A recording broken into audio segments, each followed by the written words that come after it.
So everyone good morning. এখন বাজে ঘড়ির কাঁটায় 2টো, বাট আমার সকাল হয়েছে আজকে ভোর 4:30। আর এখন আমি যাচ্ছি, হঠাৎ করে প্ল্যানিং হলো কলকাতা। তো 4টার সময় ঘুম দিয়ে উঠে বাসে উঠে আবার ঘুমিয়ে পড়েছিলাম। তো এখন উঠে দেখি চলে এসেছি পাটনাতে। আচানক প্ল্যানিং হলো কলকাতা যাওয়ার, সেই জন্যে একটু আর কি, নইলে কোনো প্ল্যানিং ছিল না, হঠাৎ করেই। তো এখন আছি আমরা পাটনা ব্রিজেতে। দেখতেই পাচ্ছ, এটা হচ্ছে যে পাটনার সবথেকে বড়। এই মুহূর্তে বাস থেমেছে, আর বাস থেকে নেমেই আমি 1 কাপ গরম গরম চা খেতে আরম্ভ করেছি। গরম গরম চা খাওয়ার মজাটাই আলাদাই, ঠান্ডাতে বিশেষ করে। আর যারা চা লাভার তারা তো ভালো মতোই জানো, কোনো কিছু পাক আর নাই পাক, চা থাকলে আর কোনো কিছু দরকার পড়েনি, যেহেতু চাই জীবন। চা খাওয়া শেষ করে শোয়ার প্রস্তুতি নিচ্ছিলাম, তখনই দিদি ডাক দিয়ে হাতে ধরিয়ে দিল 2টো কুরকুরে আর জলের বোতল।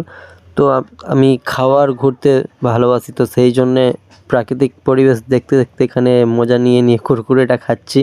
আমি ঘুমোচ্ছিলাম, তখনই হঠাৎ করে ভিডিও কল করে। তো এখানে ওর সাথে ভিডিও কলে কথা বলছি, ঘুমোচ্ছিলাম, প্রচণ্ড পরিমাণে ঘুম পাচ্ছিল। ভিডিও কল তুললাম, তারপর ওর সাথে অনেকক্ষণ ধরে কথা বলছিলাম। যে বলছে যে তুই চলে গেলিস আমাকে একাকে রেখে, আমার ভালো লাগছে নি।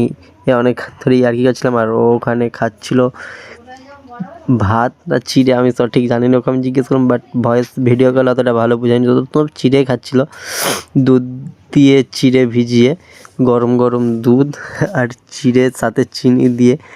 তো অনেকক্ষণ ধরে ইয়ার্কি করছিলাম দুজনে, ফাজলামি। সামনে থাকলে তো ইয়ার্কি ফাজলামি সবসময় চলে, বাট দূরে যেহেতু আছি সেই জন্যে ফোনেতেই ইয়ার্কি ফাজলামি হচ্ছে দুজনের। এই করতে করতে করতে করতে অনেকক্ষণ হয়ে গেল, কমসে কম আধা ঘন্টার উপরে। করতে করতে রাত হয়ে গেছে, তারপর আমি পড়েছিলাম ঘুমিয়ে। ঘুম থেকে উঠে দেখি চলে এসেছি কলকাতা। কীভাবে যে চলে আসলাম কলকাতায় বুঝতেই পারিনি, কোনো কিছু বুঝতে পারিনি যে এত তাড়াতাড়ি চলে আসলো। তারপরে একটা গাড়ি বুক করে চলে যাই বাড়িতে।